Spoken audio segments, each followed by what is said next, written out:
tikatouya titaure tese nekuti probably as a girl child anointeractawo nevamwe vanasikana une umwe muono wodzuze watisina kana kuti wandisina insamai. So my advice is, if I have girls on this platform vanogona kutibatsira with questions or with contributions dzekuti zvatinoda kutaura panapa zvinogadzirisika sei, because the whole purpose yemalife iyi ndeyekuti zvinhu zvigadzirisike, ndeyekuti magariro emhuri ave magariro anozama kutwasuka as much as possible, because tikagara tiri mhuri dzinoti aziva chake aziva chake, aita icho ndihombarume, azama kusaita icho zviri kwaari, then haisisiri mhuri.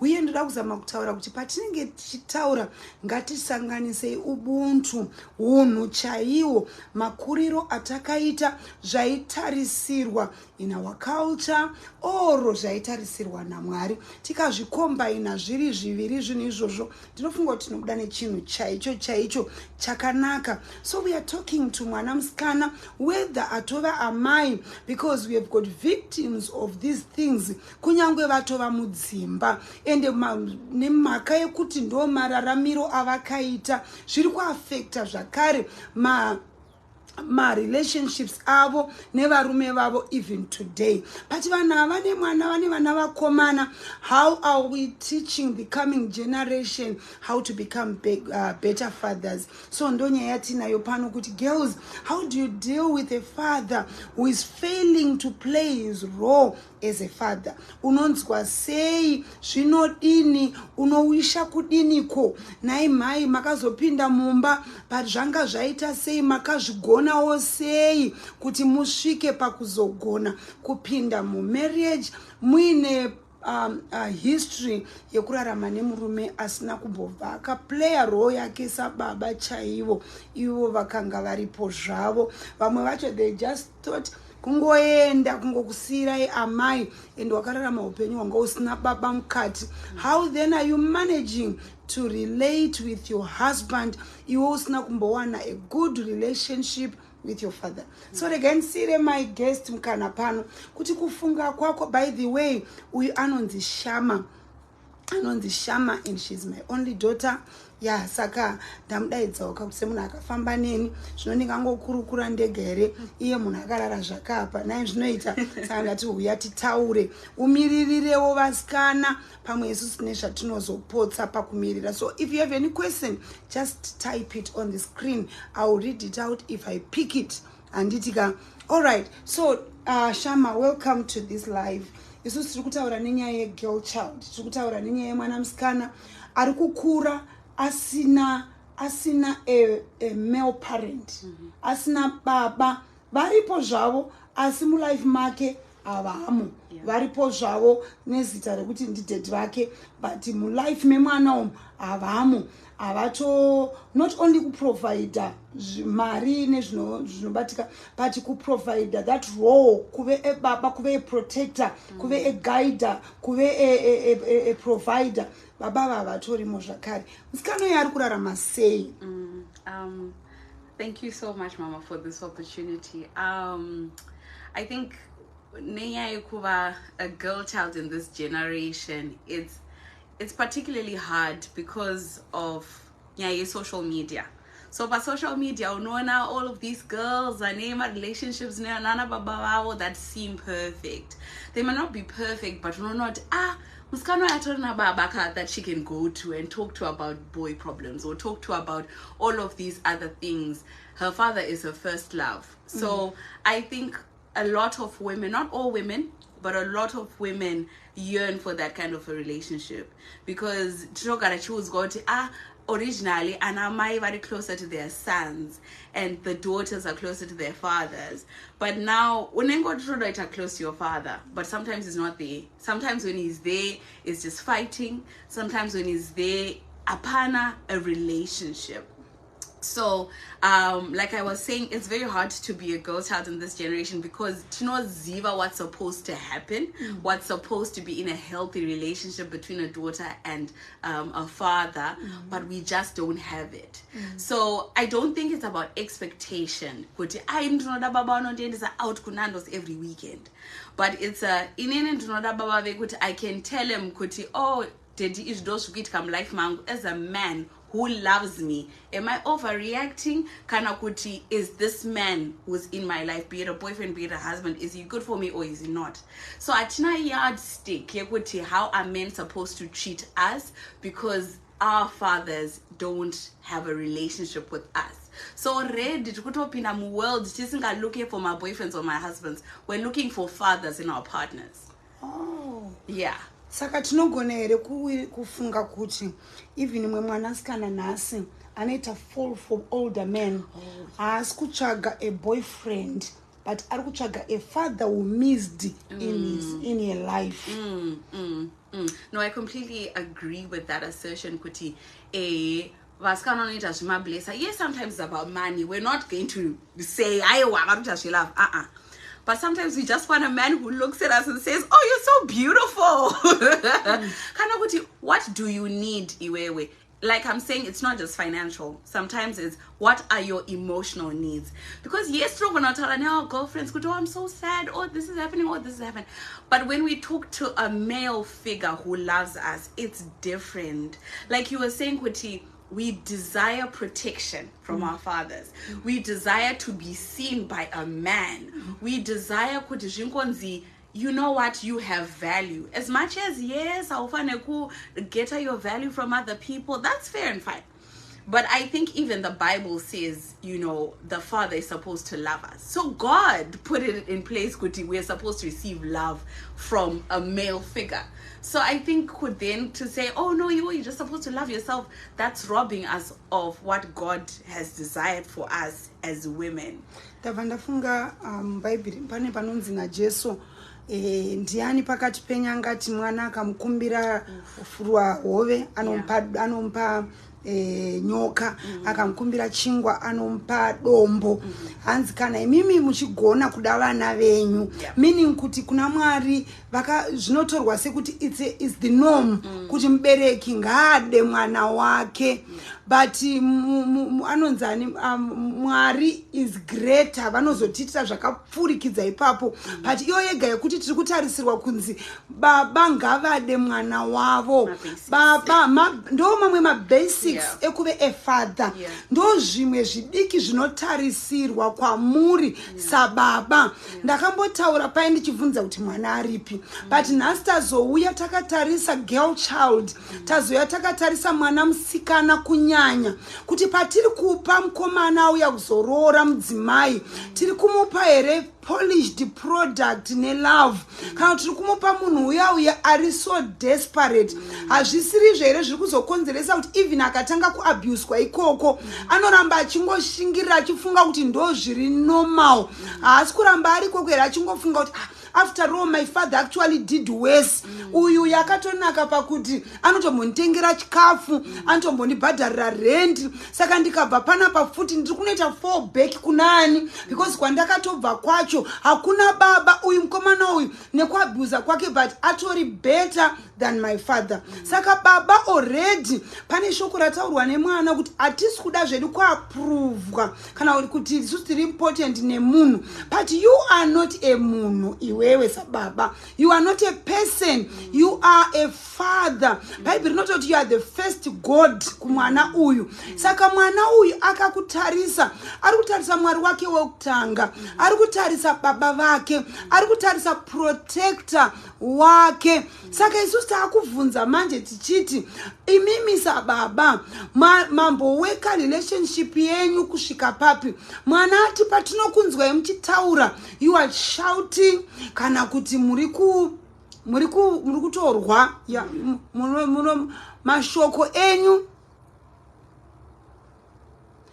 pane anyora paka, the pain of staying with a father who doesn't love you is worse than living with the pain of a deceased father. Ari kutoti kutofirwa kuri nani, akafirwa nababa ari nani pane munhu anavo asi vasiri pachinzvimbo chavo chababa. Ndeyatiri kukwatisa nhasi vana baba kuti ehe mune mhuri, mune mwana mukomana, mune mwana musikana. But mwana musikana ari kuti vana vakomana, they are more closer to their mothers. But mwana musikana anofanirwa kunge ari more closer to her dad. But dad vacho avapo. Avapo, havana kufa, havana kuenda kunze kwenyika.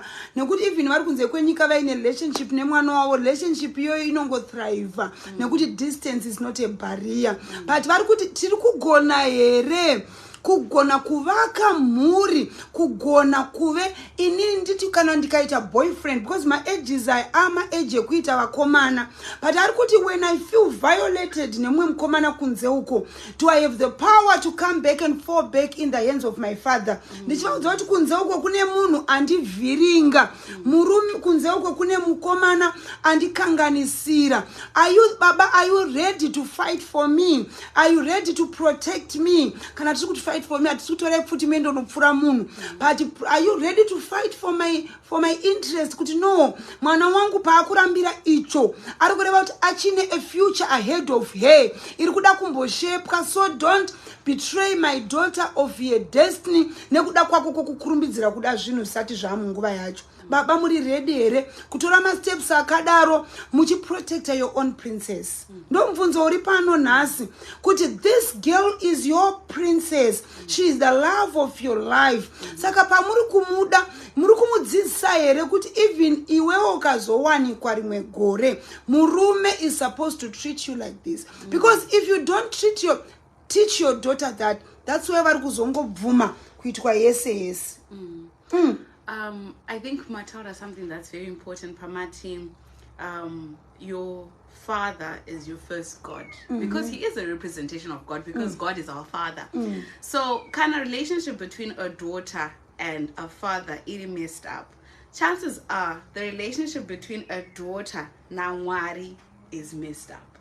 I think it might not be messed up all the time, but it's extra hard to appreciate a father that you can't see when the father that you can see doesn't love you in a way that you recognize. Because I think kudara, I think to be the devil's advocate, kutaura kwa baba, they usually say, but isusu hapana kati dzidzisa. No one taught you how to be a good father. No one taught you how to be a loving father. You can say, but we want to raise a better generation. We want to raise a generation yekuti they know what love is from their father. So ipapo patori nenyaya, because there have been instances where I know so many people, they could, when things aren't well with their earthly father, avatona mate, because I'm going to no, but kanandandri worthy of love. Physically. So maybe because my father physically doesn't love me, maybe God doesn't love me as well. Maybe there's something wrong with me. So I think the love of a father is crucial to your growth, semunukadzi especially, because that's those no teach how do you, says my mom, how do you stay in a healthy relationship? When do you leave? Because if take for example, if your mother and your father are in a healthy relationship, you know what healthy is. So you won't stay kana wakuroa. You won't stay kana wakutukwa really extreme. You won't stay in abuse. But the problem now is with our generation, a lot of us, we think that love is performance based, not position based. So that means kuti, if you are an overachiever, talk about kuchikoro, do you want to go to head girl, do you want to go to 13 A's, do you want to go to Tamba Sports 5 and things like that? Sometimes it's attention seeking behavior. It's not all the time, but sometimes ndikaita number 1 did prize giving. My dad will love me. So you don't think that you can be loved because you are a shama. You think you need to be loved because uri president of the junior council, all of these different things. Pakuda nyaya yakakurisisa kuti mamwe ma-achievements ati kuti she's such an intellect, she's actually a sport guru, she's actually in the debate club.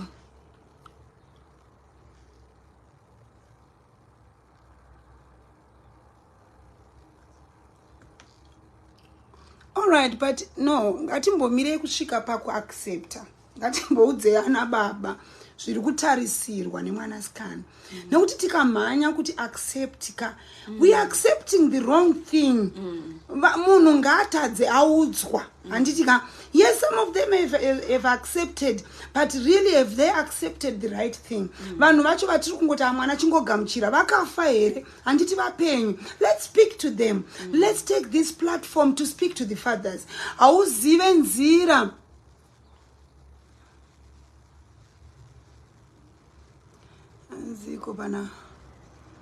If your father didn't teach you, does it mean kuti imam chade kuti dzidzisa kuti da kuti vana baba venyu havana? I think you are getting it wrong. Okay, fine. Ndiri kuti nini? Mumwe munhu, you'll be surprised kumwe kuita kwekusatoziva, because iyo anawo kuwana baba vakamuda saka anofila kuti maybe ndo zviri normal, but auya panapa kuti zoti vana baba vasikana venyu, we are the voice of your daughters, vari kuti we need love from you, we need love from you. May you, thank you Anna, thank you. Saka imimi vana baba, mwana musikana ari kuti chivanhu taichiziva nekuti vamwe pachivanhu chedu mwana musikana nababa pachivanhu chedu zvinozodai, pachivanhu tazvinzwa. Ko iwewe mwoyo wako unonzwa sei kana wakatarisa mwana wako achiti I'm hungry for your love? Mwoyo wako unonzwa sei kana mwana wako achiti ezvino I don't even know kuti munhu anonzi murume anofunga sei, anodini, uye handina munhu anogona kundibata ruoko rwangu achindigaidha kuti mwanangu mukomana yati anokuda zvako, but I don't think he is a good person. Because imimi semunhu mukuru mune zvamunoona zvisingaonekwe nemwana wenyu. Mwana wenyu vasikana vazhinji pamwe wakamitiswa dai taivadaidza pano kuti taure nawo. Mwana kuti pandakangonzi I love you ndakatofunga kuti zvadini, ndakatofunga kuti zvaringa, ndakatofunga kuti ndiye. But imimi semunhu mukuru munoziva kuti I love you haisi enough. Munoziva kuti I love you haisi zvese. Handiti? Saka imimi mwana ari kuti komadi kuve my guiding star, kuti munondibata ruoko muchinditi kana ndaita relationship. And I remember when I got into my relationship, baba vangu vakati usandidi mwana anotaimirwa kunzoko. Kana mukomana wako achida kukuona ngaapinde pagedhi apo, apinda vakamupa muteme negumi, mwana wangu apinde gedhiro after 6. Mwana wangu aende kwandisingazive.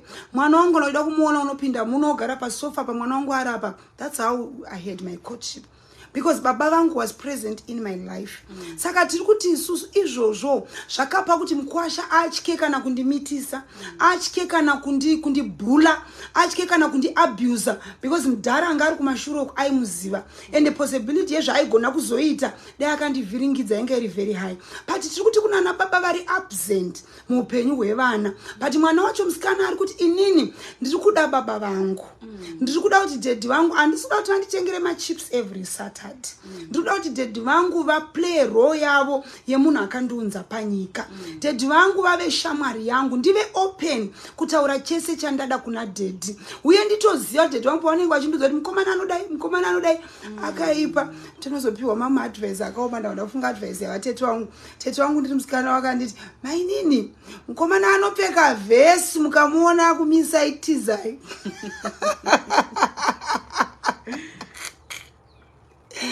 Saka handisi kuziva kuti tete vangu vaive correct here kana kuti vanga vasiri correct. Vakandirambidza kumirira vakomana vakomana vane mavhesi. Vaibva kuti ndeve kumaraund vanoshusha. Handizive kwaive kare time dzedu, but mazuva vhesi chatova the in thing. Handi saka zvinhu zvinoita zvichisiyana nenguva. Havasi baba vangu vakataura ndi baba vangu vechikadzi. Saka fathers, please be present in the lives of your daughters. They really need you. Unoziva kuti mwana musikana zvimwe zvinhu asingagona kutoudza mai yake, mwana toudza daddy vake. Daddy zvazodai. And izvozvo zvichiita kuti mwana afile protected. Mwana andoudza mukomana wake kuti if you mess around with me my father will come and kill you. Kubosta so kunzwa kuti mukomana uyu ngaziwe kuti chi ndine munhu inini handina kungodonha kudenga. Handiti munoziva kuti pazorambana ipapo waona kuti murume uyu haasi kuita kuti handikaendimusiye. Murume anokurambira mustreet iye akaenda kumba kwenyu kunobvisa mari anokurambira mustreet because hakuna munhu anoratidza kuti mwana uyu ndewangu. Zvokuti even iwe ukati handiende ndisina gupuro handiende ndisina gupuro unondozona zvandichapera mazino ese ndakamirira gupuro pano because he doesn't even respect anyone kumba kwenyu because hakuna the authority of the family lies in the father. Hatisi kuramba kuti kune vana vakureizwa nanamai chete because the parents separated. But kana makato separated it means you are still alive. Kurambana nemudzimai wako hakusi kurambana nemwana wako. You can still build a relationship with your daughter even if namai vake makasiyana. Zvinhu izvozvo zvinhu tu zvakatosiyana, hapana pazvinopinda uye hapana pazvinokrosana. Iwewe nemudzimai makasiyana but now makuita inonzi co-parenting yekuti mumwe achirera ari uko mumwe achirera ari uko. Thank you Esnat. Broken fathers and they lead to broken families. Very true. Nekuti baba vacho vakatanga ndo vakakuvara vanonecha sei umwe kuti ave neconfidence, vanonecha sei umwe kuti anzwise chinonzi rudo. Teraunzwe ini ndiri kutaura kuti imimi sababa makati mukadzuko baba uko makutokuta zvekutotaurirana nenyaya dzevana zvekuti haisitombori mhosva kuti munoti ndiri kuya kuzotora tete nhasi ndibopinda nawo mutown. I know of a family like that yekuti baba vacho vantu vachitora mwana wavo vachienda naye kunotenga even zvinhu zvekuchikoro kana ya back to school vachienda even kunoswera naye kwavanenge vachienda kumagolf kupi. Saka bondi rababa ivavo havasisiri namai vake but mwana iyeye anototi kuna mai ake vakati chakati ndichaudza dedi. Saka ukama hwemwana uyu hauna kuaffectwa neseparation yamai nababa because separation yamakaita imimi sevanhu vakuru ndimi munoziva chakaita kuti museparate but uyu mwana haana chaanoziva. Uye ndiri kukumbira tiregedze kupinza vana vedu mumapolitics ezvinyaya dzedu isu tiri vaviri. Saka unozoona kuti amai vakuplaya maroles too, vakuplaya role yamai vakuplaya role yababa and yet baba variko vachiignora zvavo vachiita sevasingazive kuti nyaya iyi yakamira sei. Zvimwe zvezvinhu zvinoitwa nevana vedu kutenga rudo. Ndikaita number 1 date vanobva vazofara, ndikaita number 1 date vanobva vazonditengera vanonditengera toy. No zvinhu zviya zvaifanira kungoitika nekuti baba vari kufanira kungove vari panzvimbo pavo. Tinoti kudii kana taakuda kukavha nyaya yekuti zvinotoita sei nekuti ari pari kuona ari kuti saka ndazvinzwa kuti baba vari kuvhiringa but inini ndo zvavatori handigone kuvagadza pasi kuti ndivadzidzise vakatopotswawo nelive iyoyi mufamily mava hamuna kana ane maguts ekuti avataurira kuti ida mwana uye kwavari ari kuti pachivanhu chedu hakuna mwana musikana anobva auya achigara pamakumba adhedhi. Kunyangwe nyika iri kuchinja zvinhu zvadynamic. Things are changing every day. If you don't love your child, mwana ari kuzomitisirwa mbatatisi imwe chete negumbo rehuku rakakandwa mumafuta. Mwana otomitisirwa izvozvo iye aina dhedhi vake vanokwanisa kuzviafodha, aina dhedhi vake vanokwanisa kungomuudza kuti mwana iyi nandozi haina kana chinoshamisa. Toita sei? What are the recommendations of what the girl child ari muloveless relationship nababa vake do? Oh, that was deep. The last sentence was deep. How do you navigate a loveless relationship? But I think the first step would be to forgive him. I know, I know. But to forgive him. Because, like Mama said, there are some situations you can't do anything about it, to be honest. You can't talk to him. His sisters can't talk to him. No one can talk to him. So you just need to forgive him. Because as much as we want to hold on to hate, because watadzirwa, let's start here. Watadzirwa. It's not supposed to be like that. You deserve to be loved. You deserve to be loved by your father. You deserve to be seen by your father. You deserve to be in a healthy relationship with your father. Visiting. And the other thing is, some fathers, because that's how they were raised, they believe so obviously I love you. I love you, obviously. But sometimes it's not enough, and we're starting off by saying we are sorry, you deserve better. But however, how do you move on? Because that's the situation you're in, my dear. That's your cross to bear. But I think the first step definitely is to forgive him, because hatred is heavy. It feels good in the moment, but hatred is corrosive. Hatred, you feel like you're doing something, but you're not doing anything. At the end of the day, you might be disappointed. How let's say, God forbid, God takes him before you will regret that relationship. So I think the first step is to forgive him. And I'm a strong advocate for therapy. We need therapy, babes. Tofana kwenda ku therapy, and we need to talk about it. We need to talk about all the times yavakakuti yaurikufila kuti vakanditadzira, because hapana nokuti aiwa hapana kukutadzira ipapo right. No, you need to go to a therapist, wotaura navo, and you just cry, lay yourself bare, because that's how the healing process starts. Because wakatokwara izvezvi, there's a scar. In fact, it's not a scar, there's a wound there. So because it's a wound and it's not a scar, healed. It's not yet healed. So whenever someone healthy tries to come close to you, you're in pain. So auskuda kubatwa pa wound pako paya.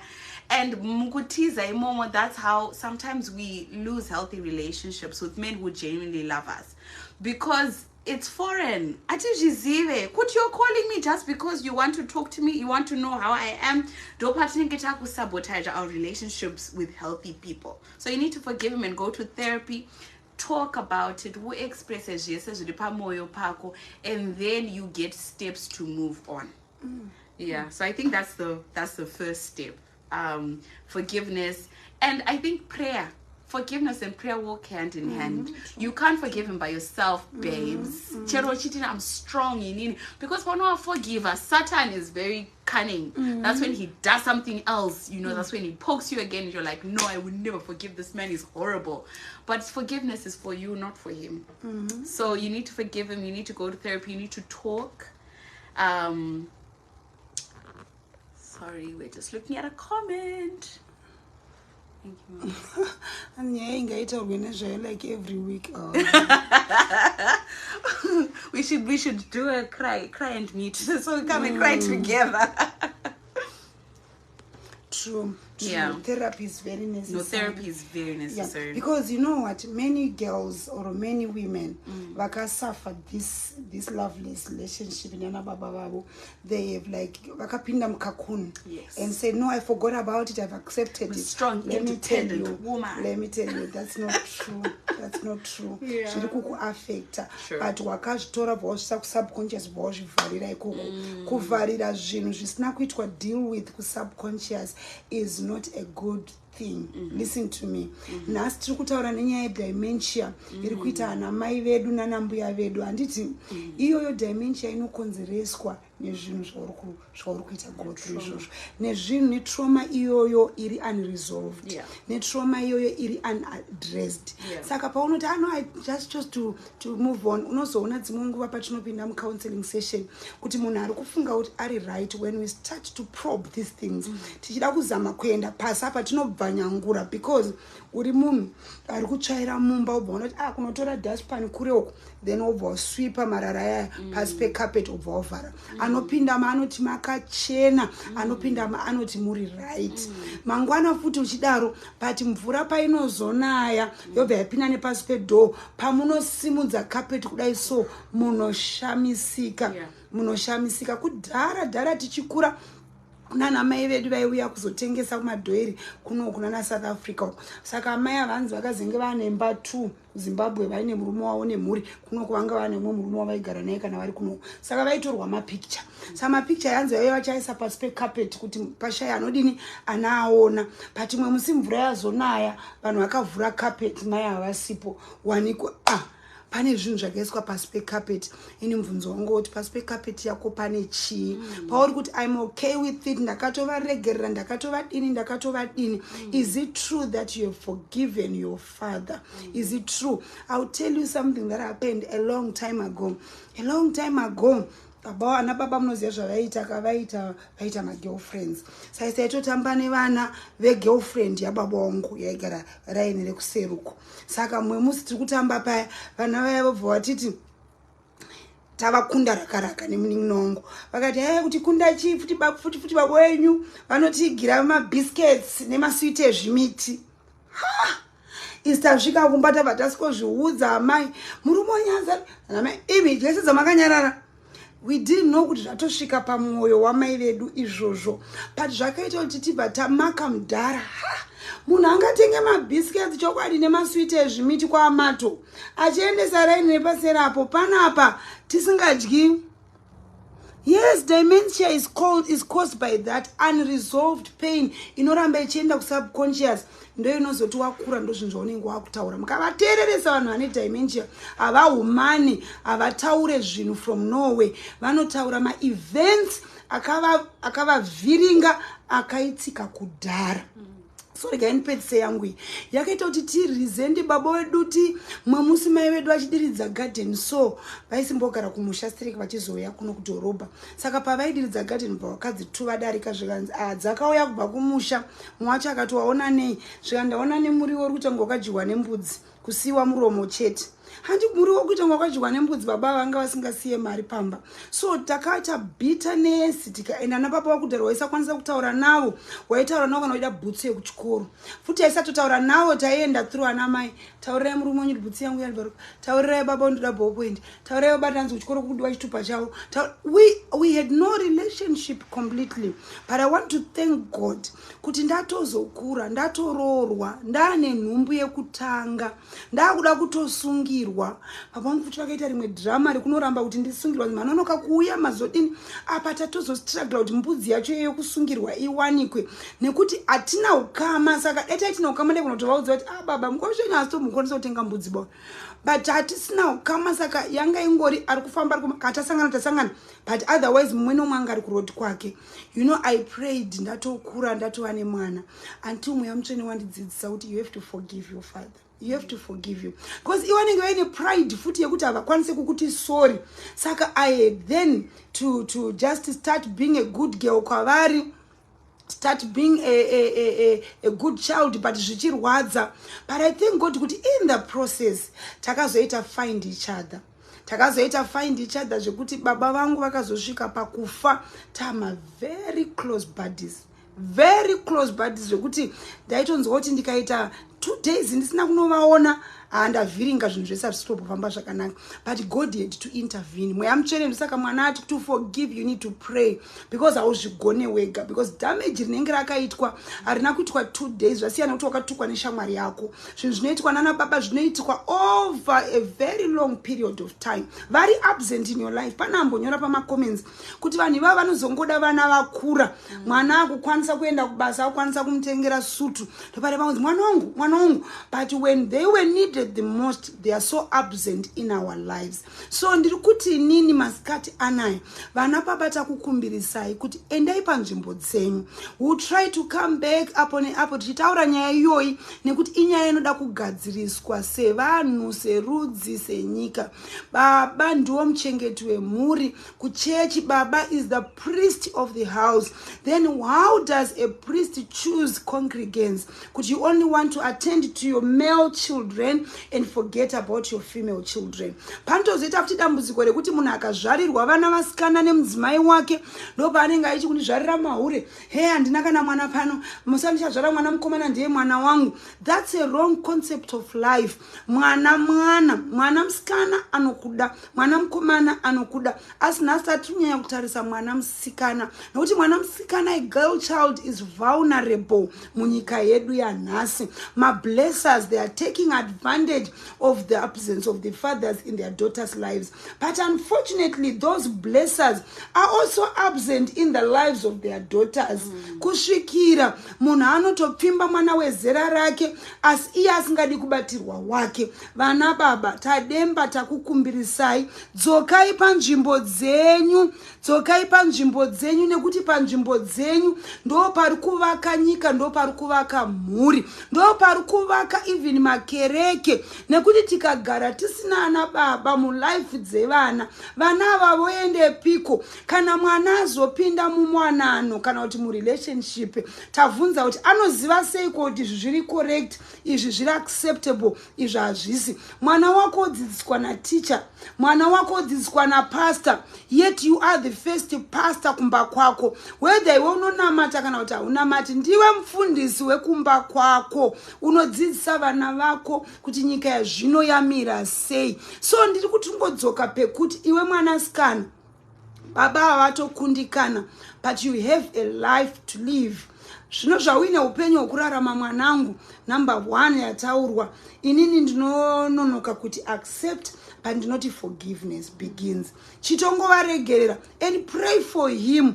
Vamwe vanoshandurwa neminamato, vamwe vanozoita ana baba kwavo. And I thank God, baba vangu vakatozotendeuka vakanamata, tikatozofa tava shamwari neshamwari, vachitondiadresa vachiti mufundisi, mufundisi, mufundisi. But hazvina kuuya nyore, zvakauya neusiku hwakawanda, munhu akasvinura. Mumwe woti saka ndoshandira here rudo rwemubereki wangu. Wodini kana murimo murelationship kana kuti mumhuri mawakaberekwa, unotoshanda dzimwe nguva kuti zviite. Saka Mwari ava ngavatiitire zvakanaka, and after wamuregerera hanzi look for therapy. Patherapy haungotauri newese wawasangana naye, haungotauri newese wawo. Baba vangu vanobva ndai ha baba. And the unfortunate things, vana vedu vakuti kana vapfimbwa angopinda murelationship, baba wake ndo first topic yaanodiscussa neboyfriend yake. Ndetofara ndatotenda Mwari kuti I've got a boyfriend like you, because angotengerwa chicken slice. I've got a man like you who cares for me and tonditengero something on my birthday because my father never did. My father was never there. Ndori kuitwa topic kurelationship yemwana wakoko. Paanoda kupa example yemunhu ari useless, she talks about you. Saka mukwasha uyo anokurespecta here, chero akazorora, chero ukazoda kuti ndinoda sutu, he ndoda bhachi rababa, he vari kungotenga semutemo, but havasi kutenga out of love, because hauna. Ndogara nditi ndikaonana baba wekuchechi kwangu vaisvusvudzira tuvana twavatusikana, ndinoti aiwa svusvudzirai kuita kuti gore ramunozochaja matekenya ndebvu tese tinobvumirana kuti aiwa dzakatekenywa ndebvu dzacho. Paipe ndo chimwe chimari chinongobviswa mahara, because ndebvu dzacho hadzina kana mwana akambodzibata. Mwana akarwara, bata mwana wako, he ndira kuenda kubasa, he undiitira noise, iwe nemwana wako muri kundiitira noise. That statement yo takakura tichinzwa kwatakakura uko.